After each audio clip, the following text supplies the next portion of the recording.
Bible ఏం చెప్తుందనంటే పాపం అంటేనే మరణం అని చెప్తున్నప్పుడు మరణకరము కాని పాపము కూడా ఉందంట. ఎక్కడ? బైబిల్లో చెప్తుంది. అయితే మరణకరం కాని పాపం అంటే ఏంటి? చిన్న పాపమా, పెద్ద పాపమా? పాపాల్లో చిన్న పెద్ద అనేవి ఉన్నాయా? అంటే ఒక పాపం చంపుతుంది, ఇంకో పాపం చంపదా? అంటే ఏంటి అని ఒకసారి ఆలోచించండి. ఆ 1 యోహాను రాసిన పత్రిక 5వ అధ్యాయము 16వ వచనం.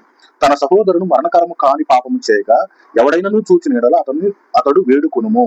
అతనిని బట్టి దేవుడు మరణకరము కాని పాపము చేసిన వారికి జీవము దయచేయను. అంటే మరణకరము కాని పాపము కూడా ఉందా? అంటే ఏంటి అసలు? దేవుడి దగ్గర 2 రకాల పాపాలు ఉన్నాయా? డిఫరెన్స్ ఏంటి అని ఆలోచించండి.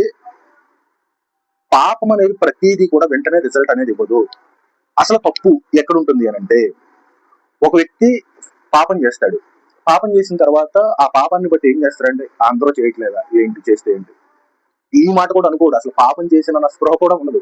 ఒకవేళ వచ్చిన ఎవరన్నా చెప్తే ఉంటాడు, ఎవరు చూసారులేరా బాబు, అందరూ చేయట్లేదు, నేనే చేస్తున్నాను ఏంటి, భూమి మీద ఎవరో చేయట్లేదా, నేనే చేస్తున్నాను చెప్తా అని అంటారు.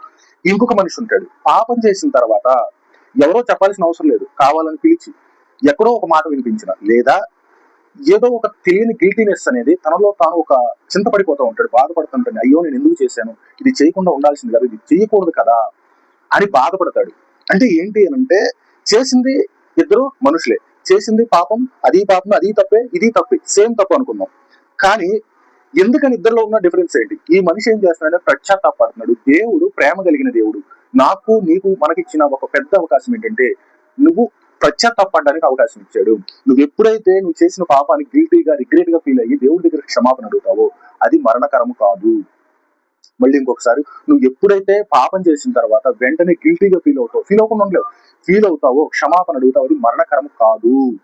ఇదే బైబిల్ చెప్తుంది. ఇప్పుడు నువ్వు ఆలోచించాల్సింది ఒకసారి, నువ్వు ఏదైనా తప్పు చేసినప్పుడు ఎందుకు చేశానని ఫీల్ అవుతున్నావా? అయితే నీకు ఇంకా ఆశ మిగిలే ఉంది.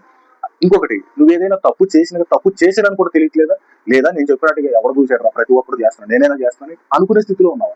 ఏ స్థితిలో ఉన్నావు? నిజంగా నువ్వు ఏ పరిస్థితిలో ఉన్నావు, నిన్ను నువ్వు ఒకసారి ప్రశ్నించు.